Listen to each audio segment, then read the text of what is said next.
जय संविधान, जय भीम, महात्मा गांधी की जय, गोडसे मुर्दाबाद। देखिए, बिहार का इलेक्शन बड़े दिलचस्प मोड़ पे आ गया है और पिछले 48 घंटे में कुछ ऐसा हुआ है जिसपे आपकी निगाह पड़ी या नहीं पड़ी, लेकिन मैंने इसका बड़ा सूक्ष्म परीक्षण किया, इसका विश्लेषण किया, विवेचना की और मुझे लगता है कि एक बहुत बड़ा खेल बिहार के अंदर शुरू हो गया है। देखिए, बिहार में पहली बात तो ये कि मोदी जी वहां जा रहे हैं बिहार में चुनाव यात्रा में। दूसरा तथ्य यह है कि राहुल गांधी और प्रियंका गांधी भी जा रहे हैं।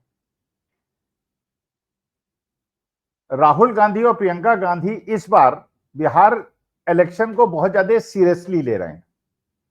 पहले ऐसा होता था कि मोदी जी टूर करते थे, मोदी जी सारे अपने प्रयास करते थे और कांग्रेस की तरफ से जो लोकल पॉलिटिशियंस थे उन पे सब कुछ छोड़ दिया जाता था। लेकिन इस बार राहुल गांधी, प्रियंका गांधी बिहार में कोई कोर कसर नहीं छोड़ रहे हैं। और उसका कारण क्या है? उसका कारण यह है कि बिहार का चुनाव बड़ा महत्वपूर्ण चुनाव है। हरियाणा के बाद, दिल्ली के बाद, महाराष्ट्र के बाद अगर बिहार चुनाव महागठबंधन हार गया तो उसके बाद मोदी जी को रोकना और चुनाव आयोग को रोकना किसी के ताकत में नहीं होगा और वो फिर सारे चुनाव में इलेक्शन के 3 महीने पहले एसआईआर कराएंगे, जिसका चाहेंगे नाम जोड़ेंगे, जिसका नाम चाहेंगे काटेंगे और वोटर्स खुद तय करेंगे और उसके बाद वो चुनाव जीत जाएंगे।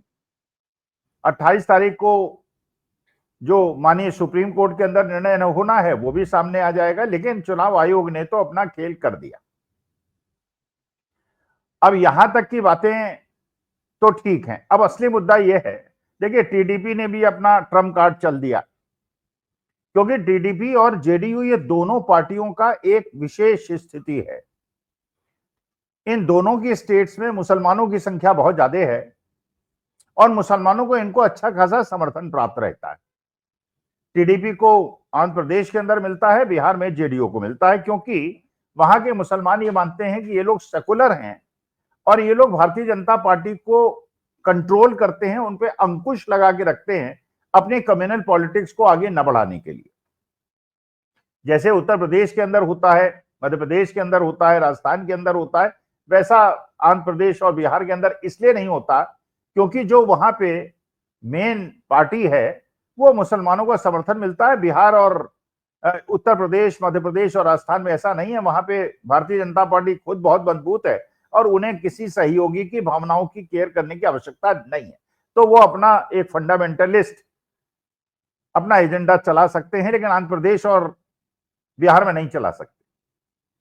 अच्छा, तेलुगु देशम पार्टी ने यह बात बिल्कुल महसूस कर ली थी कि जो वक्फ बिल लाया गया और जिस प्रकार का विरोध हुआ और जिस प्रकार का वास्तविकता है उसको देखते हुए कि ये तो तेलुगु देशम की नींव को हिला दिया भारतीय जनता पार्टी ने वक्फ बिल को लाके, क्योंकि मुसलमानों के अंदर एक स्वाभाविक प्रतिक्रिया है कि अगर इस प्रकार से पुराने मुद्दों को उठाएंगे और हमारी जमीनों पे सरकार कब्जा करेगी तो हमारी पूरी जो विरासत है और हमारी जो पूरी पुरखों का हिसाब किताब है सब कोर्टों में चला जाएगा, डिस्ट्रिक्ट एडमिनिस्ट्रेशन के हाथ में चला जाएगा और हमारे हाथ में कुछ नहीं रहेगा। तो आंध्र प्रदेश तेलुगु देशम पार्टी इस बात को महसूस तो कर रही थी, लेकिन वो वेट कर रही थी, वेट एंड वॉच कर रही थी। जेडीयू भी वेट एंड वॉच कर रही थी। अच्छा, जब बिहार इलेक्शन में एसआईआर ने जो वास्तविकता में चुनाव आयोग लाया था भारतीय जनता पार्टी को फायदा पहुंचाने के लिए, जब ये खबरें आने लगी कि इसका तो उल्टा असर हो गया और इससे जो भारतीय जनता पार्टी का कोर वोट बैंक था और भारतीय जनता पार्टी का जो सामाजिक एक समीकरण था वो पूरी तरह से ध्वस्त हो गया, क्योंकि जनता के अंदर एक मैसेज चला गया और बिहार की जनता के अंदर ये मैसेज चला गया कि ये जो एसआईआर हो रहा है ये नीतीश कुमार को ठिकाने लगाने के लिए हो रहा है, जेडीयू को ठिकाने लगाने के लिए हो रहा है, भारतीय जनता पार्टी की सरकार बनाने के लिए हो रहा है। बिहार के अंदर भी चला गया, आंध्र प्रदेश में टीडीपी को भी पता चल गया कि अगला जो इलेक्शन होगा 4 साल के बाद आंध्र प्रदेश के अंदर, उसमें चंद्रबाबू नायडू भी किनारे लग जाएंगे। इलेक्शन के 3 महीने पहले एसआईआर होगी, वोटर्स पे हेरफेर होगी, महाराष्ट्र और गुजरात के लोगों को, आरएसएस कार्यकर्ताओं को वोटर लिस्ट में जोड़ा जाएगा, वहां के लोगों को हटाया जाएगा, मुसलमानों को, दलितों को हटाया जाएगा और भारतीय जनता पार्टी अपने मुख्यमंत्री बना लेगी। ये चंद्रबाबू नायडू को पता चल गया और नीतीश कुमार पर। तो चंद्रबाबू नायडू ने तो अपना दांव चल दिया, उन्होंने ट्रम्प कार्ड चल दिया।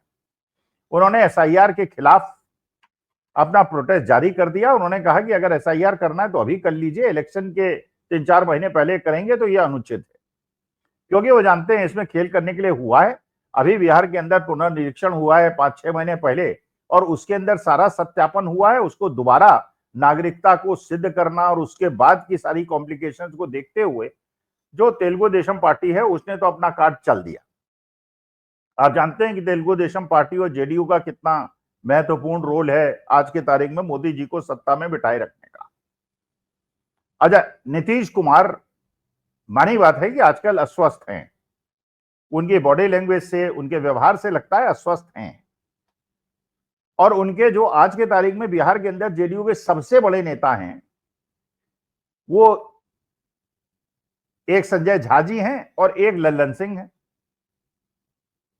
संजय झा जी जो हैं वो जनता दल यू के अध्यक्ष हैं, और ललन सिंह जो हैं वो राज्यसभा सांसद हैं और एकमात्र सांसद हैं जेडीयू के।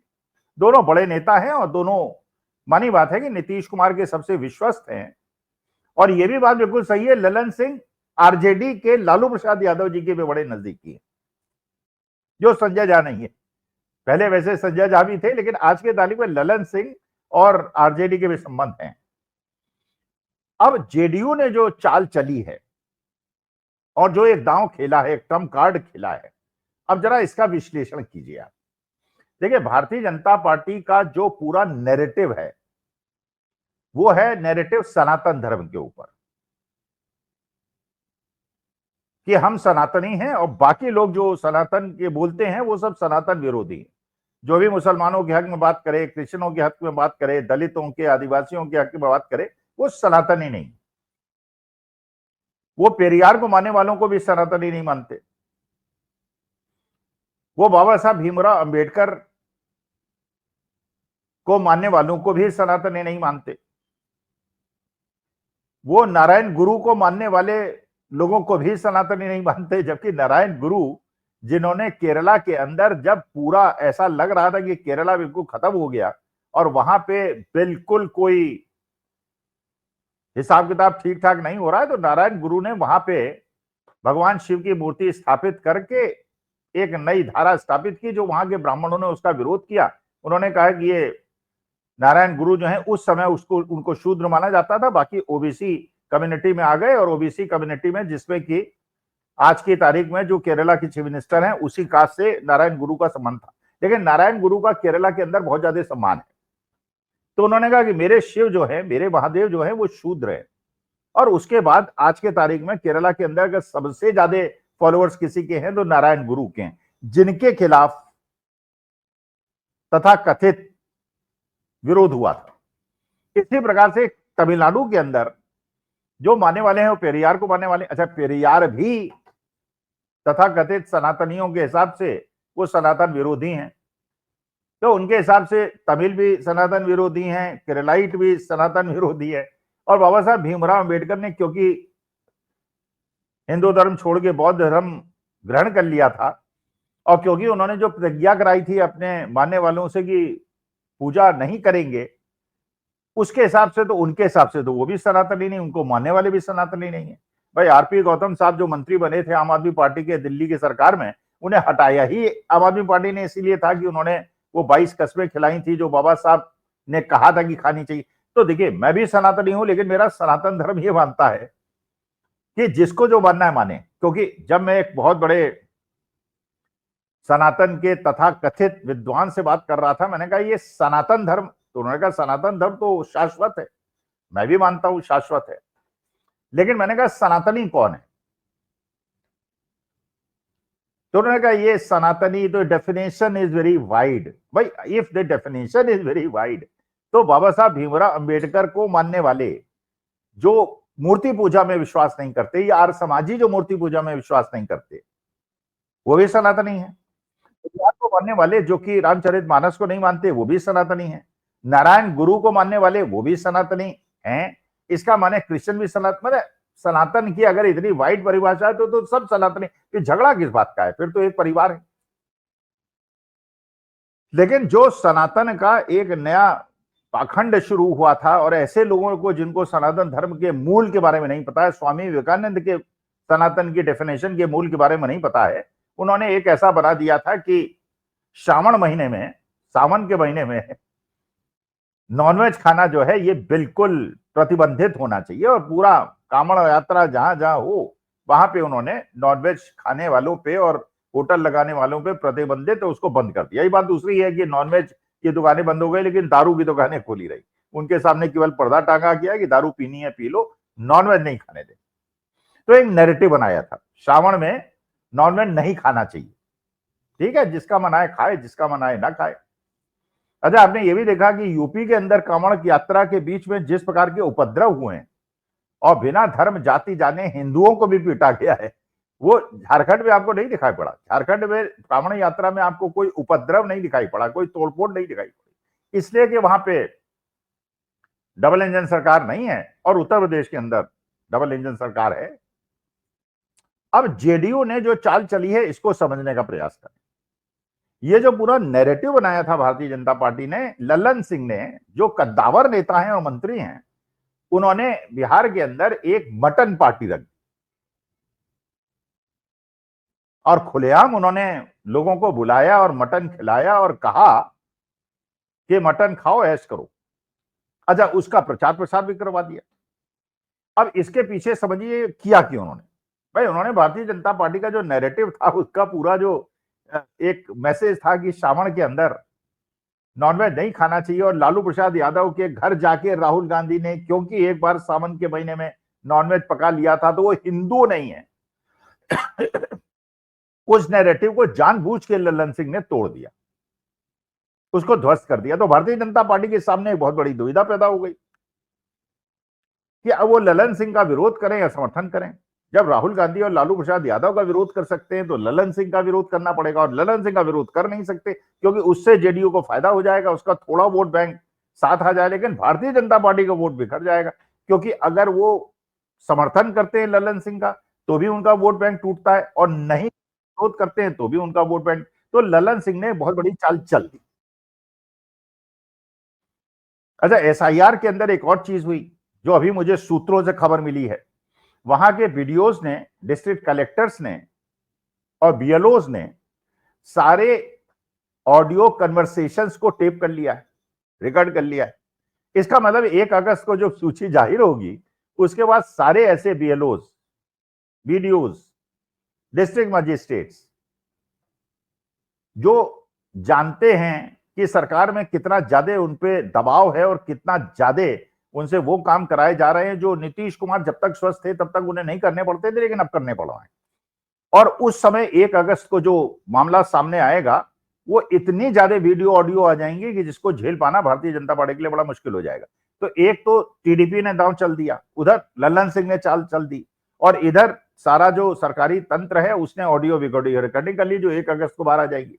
अच्छा, उसके बाद इसकी गंभीरता को भांपते हुए 19 तारीख को महागठबंधन, इंडिया गठबंधन ने अपनी मीटिंग बुला ली, जिसमें सुना अरविंद केजरीवाल नहीं आएंगे, जिसमें सुना ममता बनर्जी नहीं आएंगी, लेकिन उसमें उद्धव ठाकरे आएंगे। जबकि अभी अफवाहें 2-1 दिन से सूत्रों के अनुसार गोदी मीडिया चला रहा है कि उद्धव ठाकरे फडणवीस से मिले और हो सकता है कि वो उधर चले जाएं क्योंकि उनको लगता है कि टीडीपी और जेडीयू मोदी जी का साथ छोड़ देगा, जबकि ऐसा नहीं है। भाई, राजनीति में या कहीं भी मिलते हैं विरोधी, मिलते हैं विचारों के विरोधी मिलते हैं, और उद्धव ठाकरे ने कहा मैं इस मीटिंग में आऊंगा। इसका माने उन्होंने अपनी बात बिल्कुल क्लियर कर दी कि मैं जहां हूं वहीं हूं, क्योंकि वो जानते हैं कि जब ये क्रिटिकल मूवमेंट आया है भारतीय जनता पार्टी से छुटकारा पाने का, तो और उनके पास महाराष्ट्र का पूरा मैदान खाली हो जाएगा। लेकिन अगर वो उधर चले गए तो उनके लिए बीएमसी का चुनाव भी जीतना मुश्किल हो जाएगा और उनकी पूरी जो एक पूरा 4-5 साल का एक संघर्ष था वो भी खत्म हो जाएगा। तो वो भी संभव नहीं हो रहा। तो जेडीयू और टीडीपी छोड़ रहे हैं और ज्वाइन कोई करने के लिए तैयार नहीं। तो बिहार का इलेक्शन इसलिए बहुत ज्यादा इंपॉर्टेंट। अच्छा, बिहार के इलेक्शन में एक और समस्या पैदा हो गई है, जो एसआईआर के खिलाफ एक माहौल बन गया है और जनता तक नीचे तक चला गया है। तो आज के तारीख में आप किसी जगह भी देखें, गोदी मीडिया में भी अगर आप देखें, तो 100 लोग अगर खड़े हैं, आज से 4-5 साल पहले स्थिति होती थी कि 90 लोग मोदी जी के समर्थन में बोलते थे और जो मोदी जी के विरोध में बोलते थे उनको बोलने नहीं दिया जाता। आज के तारीख में 100 के 100 लोग जो है मोदी जी के विरोध में बोल रहे हैं, एसआईआर के विरोध में बोल रहे हैं, और अपने जो एक भय उनके दिमाग में बैठ गया है कि वोट कट जाएगा, जो कटेगा, क्योंकि वहां पे बिना लोगों से पूछे हुए बीएलओ ही अपने दस्तखत कर रहे हैं, वही फॉर्म भर रहे हैं, वही अपलोड कर रहे हैं, और वही चुनाव आयोग फील्ड लेवल की जो इंफॉर्मेशन है और जो वो बता रहे हैं उसके अंदर इतना गतिरोध है। तो मेरे ख्याल से अगले 3 महीने बहुत ज्यादा इंटरेस्टिंग होने वाले हैं। टीडीपी ने अपनी चाल चल दी है और ललन सिंह ने जिस प्रकार से चाल चली है, और आरजेडी के अंदर जैसे जेडीयू के बड़े बड़े नेता ज्वाइन कर रहे हैं और ललन सिंह की लालू प्रसाद यादव से बहुत ज्यादा नजदीकी है, उन सबको देखते हुए मुझे लग रहा है एक बहुत बड़ा खेल होगा, बिहार से शुरू होगा और नवंबर 2025 तक जो लोग अच्छे दिन के इंतजार कर रहे हैं उनके अच्छे दिन आएंगे और देश के भी अच्छे दिन आएंगे। नमस्कार, धन्यवाद और प्रणाम।